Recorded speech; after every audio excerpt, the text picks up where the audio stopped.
So, Sudin, thank you for being here. And to give you a quick brief, an introduction about Sudin. So, Sudin has more than 2 decades of industry experience, and he's worked on a variety of technologies over the past 2 decades. Uh, he's worked in India. He's also worked with organizations. He's worked in organizations in India and US. He's been a part of the management teams of various organizations in the private sector as well as the public sector. Currently, he holds a role of advisor for innovation at SBI.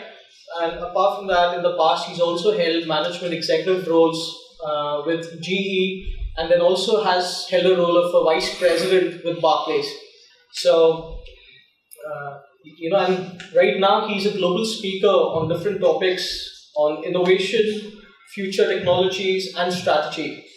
But it's like, all work and no play makes Jack a dull boy. That's not the case.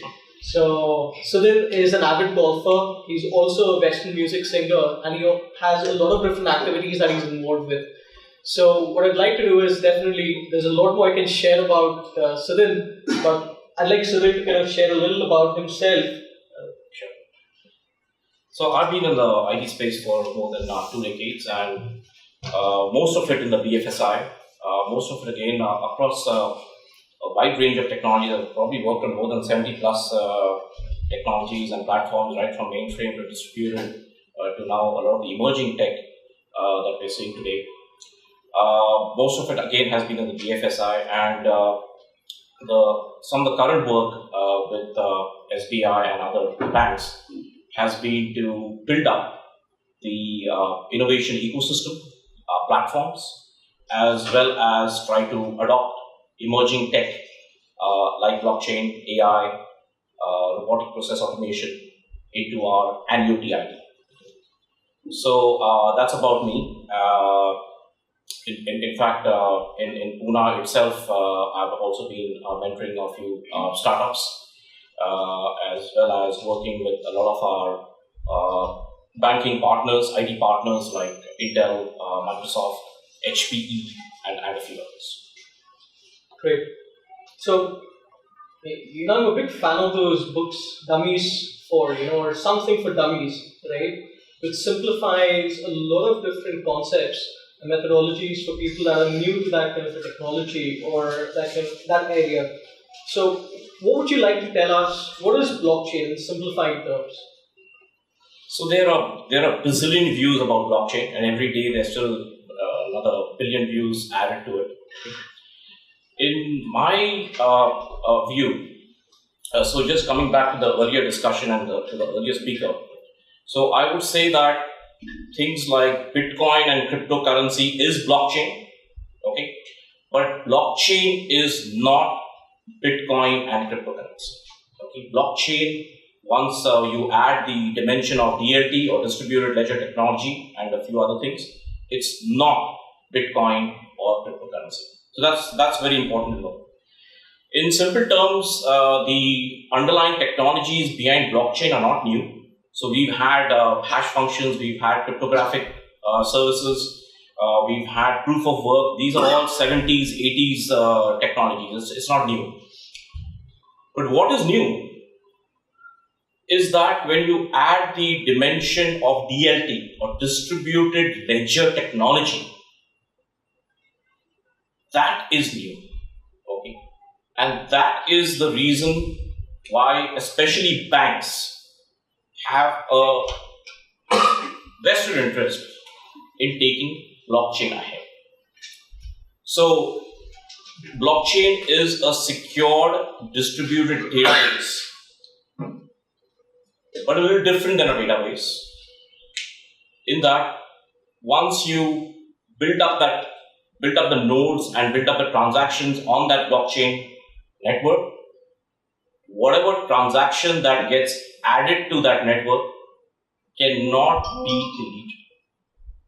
Okay, it is immutable, it is irreversible.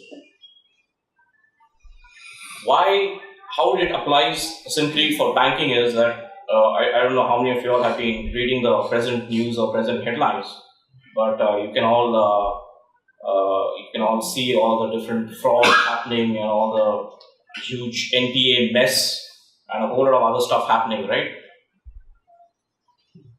This is where blockchain can come in. It's not that blockchain can overnight, it's not magic, it cannot overnight be the solution or the elixir for the problems today. But in banking, it can definitely reduce some of the problems that are occurring. So, for example, let's take the LOU case or the bank guarantee case from a particular PSU bank. For 5 years or 7 years, these transactions could not be tracked. That branch probably has been audited, but that branch, I don't know how it could lend out 11,000 crore rupees, right? I mean, even if you go for a loan of 10 lakh rupees, you're going to, it's going to take a month and you're going to give a whole lot of paperwork, right? If all the banks were on a blockchain network, let's call it, and this is what we already built, and I'll come to the alliance that we formed. So if all the banks were on a private permission network, right, and all the bank members would be participants, with the RBI getting a regulatory note, and RBI and some other authorities like maybe Ministry of Finance or SEBI or whatever it is, then whatever transactions or whatever settlement or whatever consensus arrived on that network, all the participants are involved. So this particular LOU or bank guarantee case, right? Because ultimately it's how does banking work, right? Banks have to trust themselves, right? In India, then we also have the intermediate, just all across the world, you have also a central bank, where if the banks don't trust each other, then the central bank will step in and put order to the system, right? These have been centralized models. Blockchain is a completely different model. It's a decentralized model. It's not that central banks will go away or intermediaries will go away. Intermediaries will probably take the role of a regulatory authority node. Banks will be the participants so that the transactions can be directly done by the banks.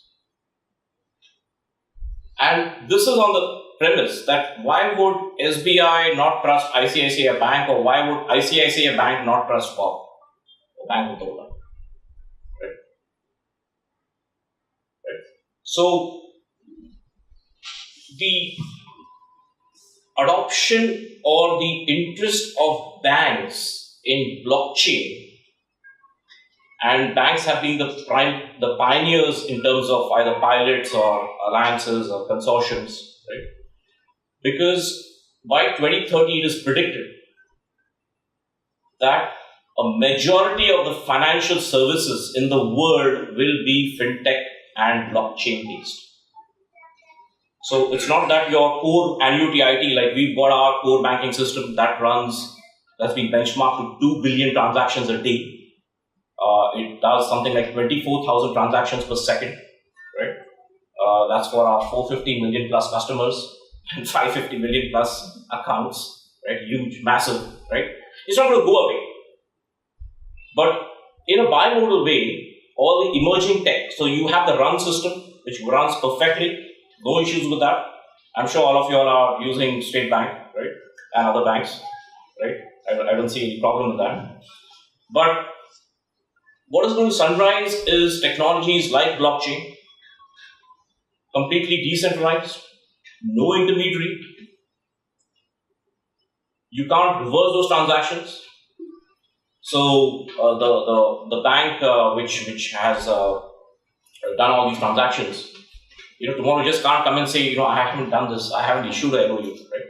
Because the moment the bank guarantee or LOU is issued, all the member banks on the network, on the blockchain network, will have information about it. Because each node will have a copy of that transaction that is done. So, blockchain again is not magic. But for a country like India, where our local themes are financial inclusion, digital payments, and a lot more. I think it's very relevant, and there's a lot of work that will be done on this technology. Okay. So then you've been on both sides of the table. Right? You've been with organizations that have been providing solutions to the BFSI sector, as well as you've been with financial institutions that have been procuring the solutions that they've been implementing to get that advantage over their competitors. So now we of course know the NPA, the non-performing assets, is something that has been talk of the town recently. So, but we know that the BFSI sector and industry has been looking at blockchain for quite some time. So, what is blockchain for industry or for the BFSI sector right now?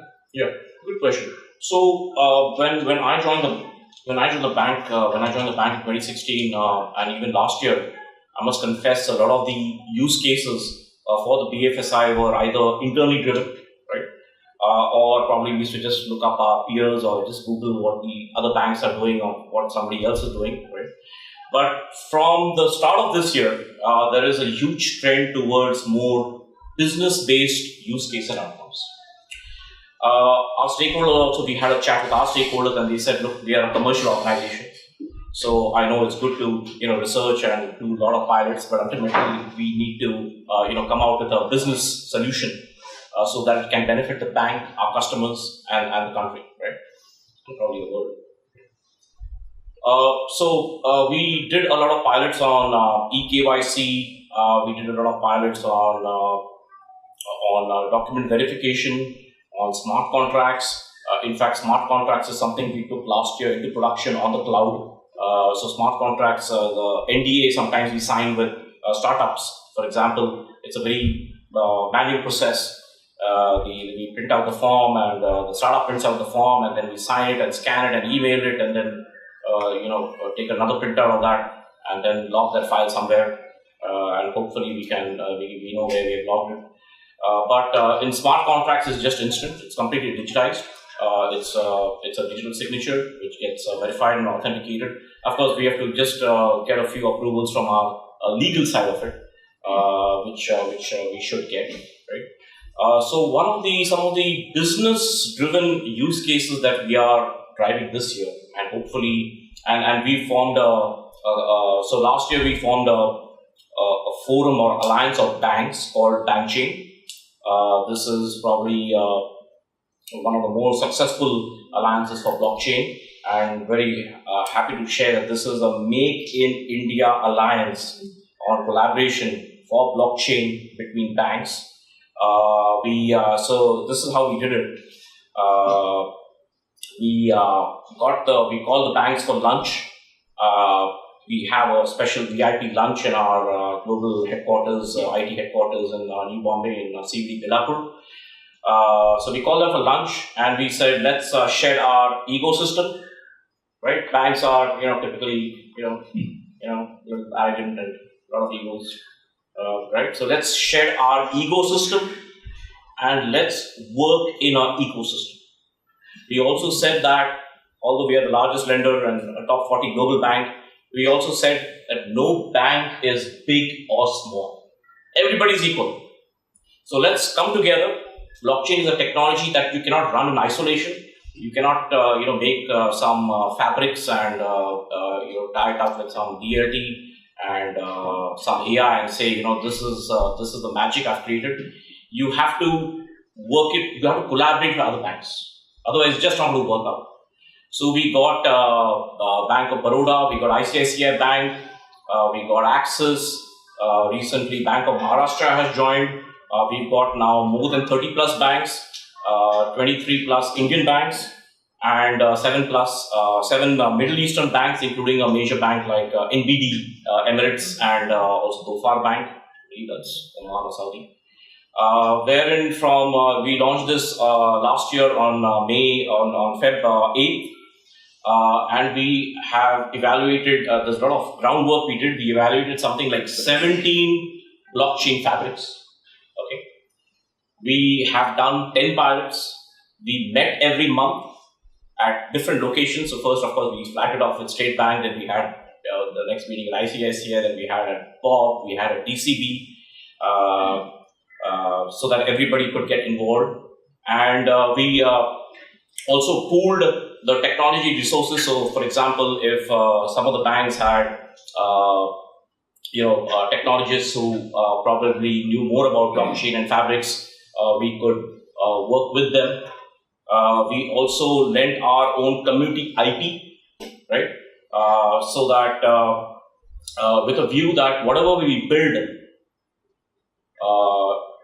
jointly with a startup, right, we can consume it, right? So that is the intent, because we are faced with a challenge that emerging tech like blockchain is going to take some time for mainstream adoption. Also, you have to remember that in a BFSI industry, especially in the banking, and this is a very good advice for startups and technology providers, since I've been on both sides of the fence. Most of the banks have A to Z of all technologies and solutions. Be it core banking, be it risk, be it analytics, be it warehousing, just name it, we have A to Z of it. So you have to be very careful about this fact. Okay? You have to also be very careful about the fact that if you're trying to use a emerging tech and tell a bank that, look, I've made this kind of product for reconciliation, or I've made this kind of product to help link your core banking or maybe your payments. Why would banks play ball? Because we already have all this. Right? We already have all this. So why would we play ball? The trend, and this is probably my view, but the trend that is shaping up is for startups or IT companies to use emerging tech like blockchain or AI to build a platform or exchange by themselves independently. You don't have to tomorrow, if startups think big, leveraging blockchain, you can yourself build an entire financial services superstore. You would create an alternative market. You could create a fintech market. All the functions or services that a bank does, and what does a bank do, right? We collect money, we lend money, we distribute money, we move money, we protect money, we secure money. All this can be done using blockchain. Okay. There's another inherent advantage for, especially for for developers on emerging tech, wherein and I've done this research on emerging tech, wherein emerging tech like blockchain, AI, if you go to the code level, right, and some of you all are techies, and I'm sure you all are really experts at that. If you go to a code level, these technologies are a converged stub of code, meaning your compute, network, and storage is all integrated. You don't have to separately write and configure for compute and then network and then storage. And you know how we typically have been doing it, and we still are doing it. The problems we face and the time it takes and the different issues that are there in the process. This is a huge advantage. This is a huge advantage because the future of infrastructure is moving to something called converged infrastructure. It's already there. The infrastructure that banks buy now is going to be converged infrastructure, where your compute, network, storage is all going to be converged. It's going to be abstracted by the virtualization layer or service. It's a perfect fit. And I think you just mentioned about the strategy and partner, the talk, right? This is a perfect fit for technologists and startups to develop the code, to develop a converged emerging tech code and deploy it on a converged infrastructure. There are going to be a lot of benefits in the future. Some of the other use cases is that, especially for financial inclusion, which I just mentioned, Last year we tabled a report to Parliament. I don't know why, but we did that. Where we mentioned that it took several hundred crores. I think the figure was something like 800 crores or something very scary, just to maintain the Jan Dhan or financial accounts, financial inclusion accounts. I think everybody knows Jan Dhan accounts, right? Those accounts which have balances, for the mainstream rural public, which have balances right from 0 rupees up to maybe 1,000 or 10,000 rupees.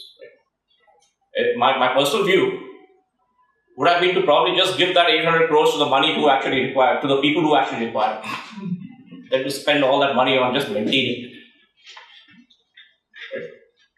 So we are also building up an ecosystem, not just from an application perspective, but also working with our partners like Intel, HP, Microsoft, where we can see how if we map the blockchain workload characteristics to the converged infrastructure,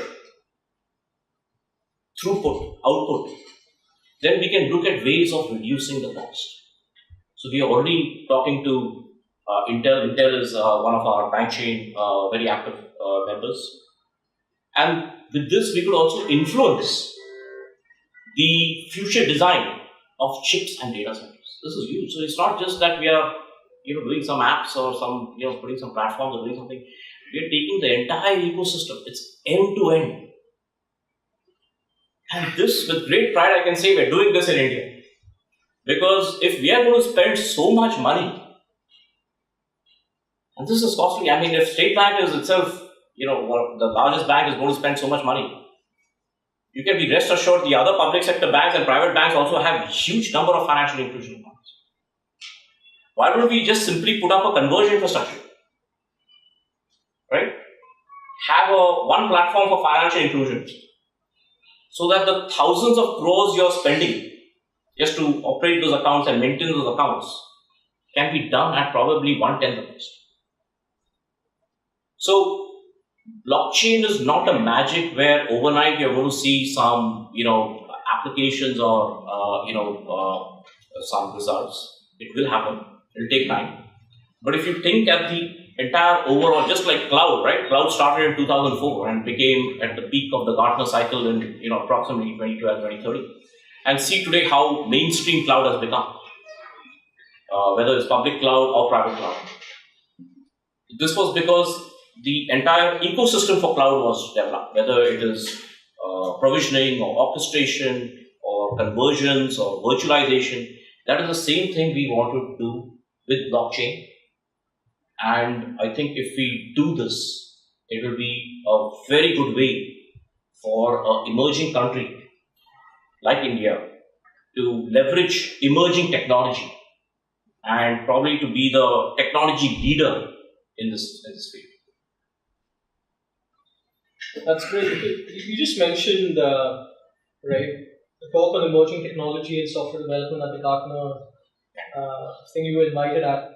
What I'm very eager to know more about is the alliance that you formed, which is Bankchain Tech, because it's such a big effort just going after one bank, trying to build something. But here, I believe my understanding is you've created this alliance to kind of have multiple financial institutions on one platform where startups, I believe, can reach out to various individuals with different institutions on the same platform. And if you could share more, I think all of us would love to know more about some stories from Bankchain Tech. Yeah, sure. So so the strategy that I spoke about, some of the work that we did is especially for emerging tech, and that's what we also drove this vision across all our Bankchain Alliance members, was that in emerging tech, especially and the expectation from all stakeholders, right? And there would be probably a lot of common stakeholders in some of the public sector banks, if only we could think that way. It is ultimately we are commercial organizations, right? So we have to also get to bankable solutions. It's very important for us to strategize when we develop things that we get bankable solutions. We just cannot sit there and say, wow, I used blockchain fabric and this is my lovely piece of code and this is what it does technically. Ultimately, if we don't get the cost benefit or the return on investment, it's going to be not a very good story to go back to your stakeholders, right? So the important thing that we realized and what we drove through our Bankchain Alliance members was to take the shot, right? We cannot just live on PPTs or Excel sheets or on emails. We have to quickly develop those pilots, evaluate those fabrics, take the shot on the technology and see where we are at, right? And that is exactly why we became successful at the Bankchain, was that we took the shot, we built up all these pilots. This year, we probably have, will launch 2-3 business outcome-based solutions.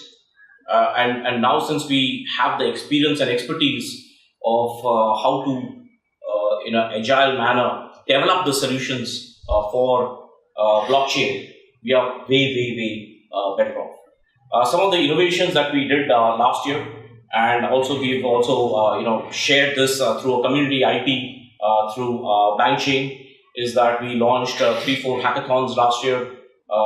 We are probably the first bank to service virtualize the APIs on them on the cloud, meaning that if you're a startup or developer, we can give you access on the cloud for our core banking APIs. We're one of the first banks in the world to expose our core banking APIs.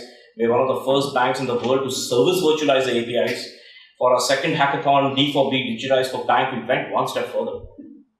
We came out with our invention, which now we are also working with other Bankchain members and alliances, and our Bankchain Alliance members, where our invention is APIs on the cloud, on the fly. Okay, APIs on the fly, meaning that if you're a startup or a developer or an authority or a regulator or a vendor partner, and if you come to us on Monday and say, Sudin, I've seen your core banking APIs, I've seen your partner APIs, but this is my wish list API. Right? I want to hash up all the APIs and come out with a cutting edge solution to you guys. By the week, we will be able to develop that API, maybe jointly, and give it to you guys. That is the level that we have come up with. And we've also got in touch with the regulators like RBI. We have also got in touch with their units called IDRPT, which is their research unit in Hyderabad, as well as their IT unit called Revit, which is their IT for RBI. It's called REPIT. That's at New Bombay again, right? So if we take this approach of emerging tech, which is API based, probably microservices based, completely interoperable, completely working in the ecosystem, right? It is a fantastic proposition for the entire ecosystem to come together and work. One of the things you said is, it's like banks already have all the products, right, from A to Z. They have all the software products, they have all the solutions, they have all the technologies that you're working on. Yeah, banks minus the NPAs here are very rich. True. Anyway, for that matter, many banks are always rich, very few are poor. But, they still, startups are unable to break that barrier of doing business with the BFSI sector, with different banks. So, you mentioned these amazing APIs and different tools that are available to startups now. So, but apart from this, what do you think is actually hindering startups in selling to the BFSI sector? Well, that's a very good question to know. And since we're every day doing the groundwork, the world is moving very fast. There are some regulators and authorities like in Singapore, which is the MAS, right, the Monetary Authority of Singapore. You also have the Dubai government. You also have the UK. It used to be called Financial FS. Different regulation, right? Banking and insurance. So these regulators and authorities have already built sandboxes. They've already built regulatory sandboxes where if you're a startup or a developer, you can ask for access to those sandboxes, right? And you can test your solution on that sandbox. In India, we don't have that right now, right? I haven't seen a structured roadmap or any doc on it as to who has to build it, right? I mean, I did informally, tell the regulators and authorities that, do you want us to build it? We'll build it for you, right? But so this is going to be a problem specifically for Indian startups and fintechs, right, and technologists and developers, right? Because if you are not able to test and validate your solution, how are banks going to buy your solution? Or how are we also going to collaborate with you on that? There's no way we can do it because we don't know the rules of the game. We don't know what we're going to settle. We don't know what we're going to transact. We don't know what we're going to verify. We don't know what we're going to validate. So, for example, for our payments, which we use the SWIFT, right? SWIFT is widely used for the global payments, right? There's a protocol established. There's a messaging layer which is validated by all the banks, right? That's of course a centralized model, but at least that's available. So for here, in India, I think that's a problem. We're trying to figure out how we can probably jointly develop these sandboxes with the authorities and regulators. In fact, I even proposed one step more that if we could have a joint, regulatory sandbox across the BFSI, so also get probably the IRDA, the insurance guys, maybe even from a financial services if SEBI is required, get them all together and build it once. That is the only way that startups and fintechs can expedite their work and convince banks, right, or financial services companies or insurance companies to take it ahead. Right? Whereas in the outside world, this is already happening. These sandboxes, APIs, MAS has also exposed APIs. So we have to get a little serious on that, or maybe if we don't have that vision in place, maybe we'll have to apply to countries where the vision is already there, and it's a far more progressive vision that you have for emerging tech. Dubai is wanting to get all transactions and all information on blockchain. Right from the day you enter and go back, everything will be blockchain based, everything will be on record. So that is the vision that we have to also push here in India. Otherwise, there will be a problem for our fintech and startup community to kind of lead the world, which we want to do.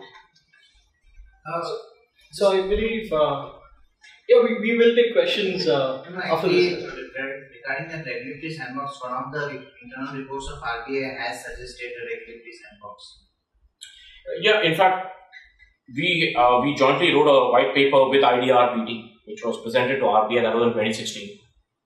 And when I checked up with all the authorities and regulators, what happened post that, nothing's happened, right? So it's very good to put in one-liners in the budget saying that we're going to use blockchain and AI, right? Or we're going to build this stuff, right?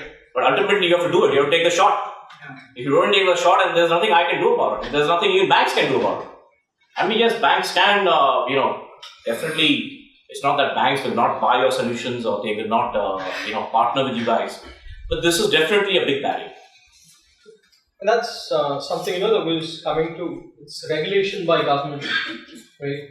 So what do you think, or would you like to share some regulations by our current government that impacts blockchain, the blockchain environment in the BFSI sector right now? Yeah, so of course, there's the previous session was on the cryptocurrency world and all that stuff, right? I was on the Ministry of Finance panel for cryptocurrency, and our view, which was the country's view, was that in India, when a lot of people don't have enough of fiat currency, why in the world are we trying to focus on cryptocurrency, right? Of course, I was representing the bank, so I had to make those kind of statements. But I think it's very clear that from a regulatory standpoint, there are some countries in the world that love bitcoins and cryptocurrencies and blockchain. There are some countries which are very against it. Not against it, but they don't want to. Probably their focus is not on that, right? Probably if you have been seeing the views from the regulatory authorities here, I don't think cryptocurrency is a focus, at least in India. But the use of blockchain to optimize banking, to adopt it so that it works with our annuity IT, to mainstream it, the authorities are very, very, very positive on that, and they have supported us on that, right? We have to continue this dialogue and take it ahead.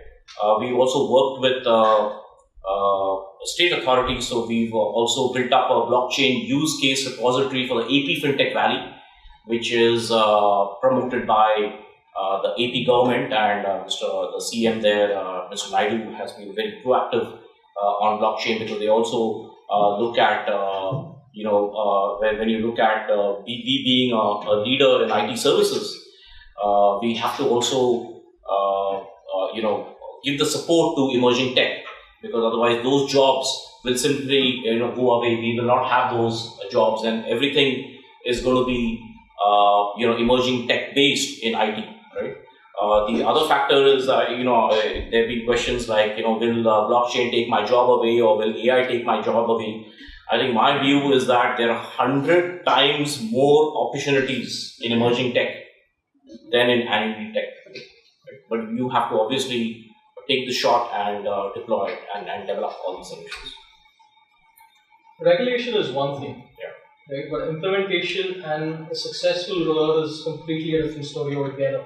Yeah. So when you talk, and you happen to mention that you were associated with the Ministry of Finance. Yeah. And earlier also, when we met, you mentioned some amazing applications by the government. Yeah. Right now you mentioned Chief Minister Naidu of Andhra Pradesh. Yeah. I think also association with Kerala. Yeah. So can you maybe share some successful applications by the government in the blockchain area? Yeah, probably I can pose a question to the audience. Who is the biggest disruptor in India? Startup disruptor in India? Who's the biggest startup disruptor in India? Reliance, PDM, who else? The government of India is the biggest startup disruptor in India. Their vision of demonetization, digital payments, GST is even more advanced than the Western world. We are the only country in the world having a digitized line by line, item wide GST implementation. We are the only country in the world. No other country has this. I must confess that banks, we are struggling to catch up with the government vision. Right? For example, even with the digital payments, right? Post demonetization, there's been a big growth in digital payments. The cost of money for banks and for RBI and for government to just move money is immense in such a large country like ours. Digitization, digital payments can definitely save a lot of money. Right? So, I think we have to keep pushing at it. The government vision is simply outstanding. We have to get our act together, and probably if we get our act together, then technologically we could be the most advanced nation in the world. It's all there, it's all laid out. It's just that we have to, and that's the reason why we formed alliances. That's the reason why we went the collaborative way of doing things. That's the reason we said no bank or no Bankchain member is big or small. Let's do it, because otherwise, if we don't do it at this time, at this stage, we're going to lose a lot of the technological edge that we need to really put in. Especially post tech disruptors in industry, and especially blockchain.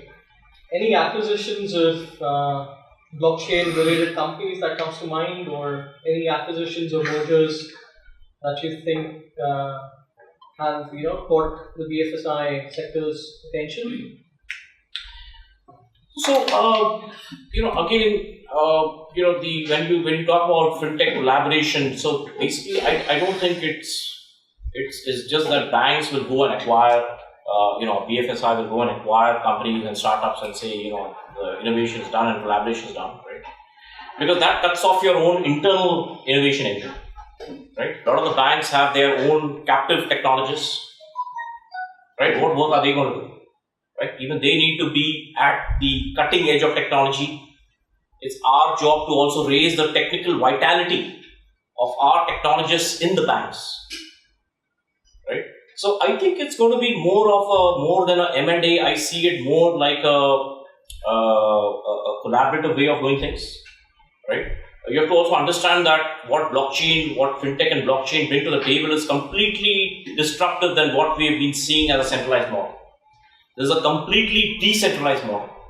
It completely changes the way enterprises and banks will be doing business in the future, right? So it's probably a hybrid model where we will, through alliances and collaboration, where we will come together and build and collaborate on those technologies. This could be with banks itself, with the ecosystem itself, with startups itself, and then take it ahead. So I don't see it as a M&A. I mean, it could happen, but probably this is the better way of doing it. Like an iceberg, everyone looks at the success one has achieved in their startups or any particular project they've delivered. But it's very difficult to really know about the challenges one has had to face to reach that level of success. So, as lessons learned with regards to blockchain and implementation and any new initiative in industry, any lessons learned that you'd like to share with us? Yeah, ultimately, we've been working with banks and startups and the whole world and advising them.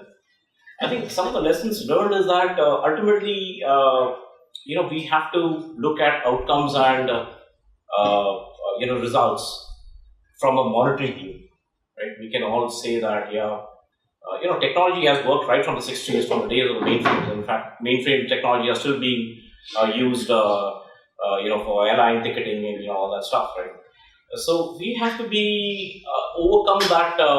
Sometimes we have to maybe in the initial years or initial months it's okay to have that cheekiness about being geeky, right, or being a technologist freak.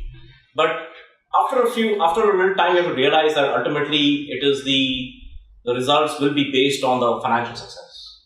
Yeah, there are no two ways about it. Just like banks are commercial organizations, even startups will have to think that way about how do we make the money, right? How do we follow the money trail?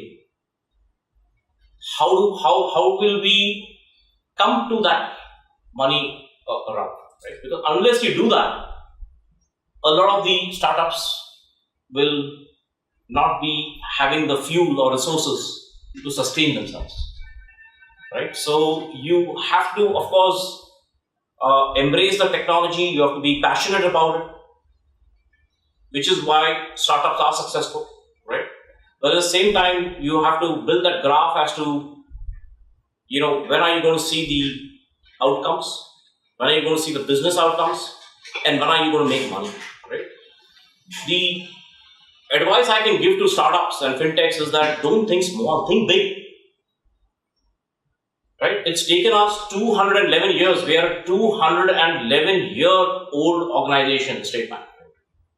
And we've got 450 million plus customers. But there are some payment fintechs, right? Okay, I'll take the name, maybe Paytm, who in 2 years have come up to 150 million plus customers. And probably if you look at the analytics of it or the insights of it, probably those are the customers that we should be having, right? Because probably those are the customers that are transacting business, that are having a more payment cadence, a much regular payment cadence, maybe a bit larger volume transaction, right? So think from I remember during my IBM days in the US, we should be every week we used to be told, we are IBM, we are a big company, so think big, think differently, but think big. So that's what probably fintechs and startups have to do, is that if you're going to just survive on providing services or products, yes, that will happen. Some of them will be successful, some of them may not be. But look at the broader world, right? Why can't yourself become banks? Why can't you all become fintech companies? The RBI has already, is already registering companies where you can become an aggregator, right? So aggregator meaning that you can build up apps, right? So you can register with them and then you can build up apps so that through that app you can have the entire 360-degree view or the holistic view of all your banking accounts and your DMAT and all that stuff.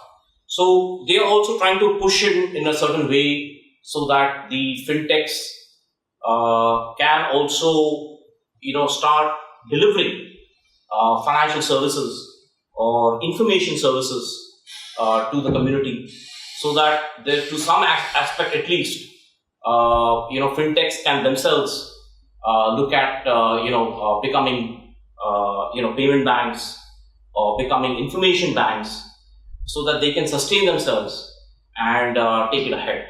So I think that's is not only happening here, but it's happening across all over the world. There used to be these advertisements run on TV back in the day, and I keep hearing stories about, before LPG localization, privatization, globalization came about in the early 90s. It was very difficult for organizations to do business. Very few business houses.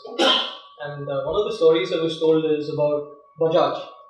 And, Bajaj had bookings for the two-wheelers for the next 5 years.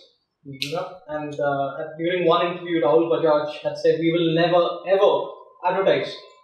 Right? But now we see so many advertisements coming up. So the cycle of change has changed from decades back in the day, where we knew that this industry is safe, secure for decades. Yeah. Right now, that change is evolving much quicker.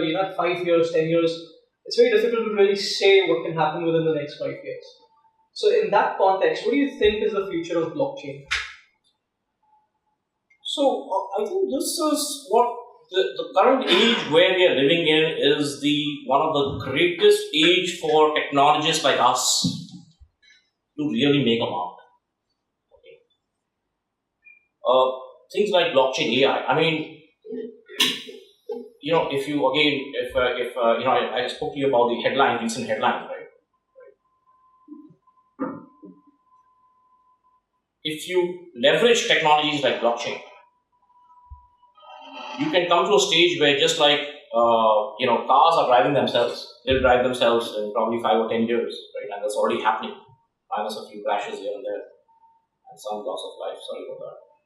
But if you look at even banks, right, and especially we have to also now figure out what are we going to do with our branches, because there's a cost to those branches, physical branches. There's a cost to our ATMs, and the way that we are driving digitization, especially we also launched a YONO app. I'm sure all of you have it. You only need one, where you have the entire banking services on your app, right? You don't have to go to a bank, you don't have to do anything, right? You can even open an account from there. So I think things like blockchain for technologists like us, or or development community, I think is huge, because all the next generation or the coming jobs are all going to be emerging technology based. Be it blockchain or AI or robotics or any of the new technologies or prescriptive analytics, or I don't know what else is coming in front. So this is something that you all must keep on your mind, right? So don't lose this shot, right? Whether it is banking, I mean, in my view, and this is again my personal view, right? I mean, why can't technologists like us become the chairman or CEO of the bank? Right? We have all the knowledge, right? We have all the rules and automation and the AI and the blockchain to help us with our work. So this is a very crucial, and that's where this disruption is coming very, very fast. At times when we say that, we've been, doing traditional things, and sometimes look at the results that we've achieved, right? Of course, from a development side, a lot has been achieved, but there's still a lot to be done, right? So I look at it as a great opportunity where all the emerging opportunities are going to be emerging tech-based. And it's not just banking, it could be across all the sectors in the country and probably in the world. Yeah. So this is the potential of technologies like blockchain. So put this in a nutshell. What advice would you give? Let's say, what are the 3 things you would advise startups to really do to be able to sell to the industry? First advice is think big. Build the platform or exchange yourselves. Right? Second is chase the money. You need to sustain right from day one. And the third thing is collaborate. We can collaborate between startups. If banks like us can collaborate, come together, and that is the future. AI, blockchain, all this stuff is not easy. Let me tell you, it's not easy. Okay, so if you can collaborate, in fact, there is even feedback given to me that just like Bankchain for banks, why don't we start up even a manufacturing chain or a pharma chain? That is the future. If you network well and collaborate well, and if you let go that ego of ours, I think it's a perfect world for you guys to be successful. So take the shot and get it done. Great. So last question. Okay. I'm going to ask you, which book would you recommend? One of the things we see is we learn a lot from others' experience. I think I should write a book and recommend that. Yeah. So I haven't read a book recently. To really help you with that. But I think there's probably the instead of reading books, in my view, going to independent research. Reports or studies like Gartner or Forrester, and then there are not many more, but these are the major ones.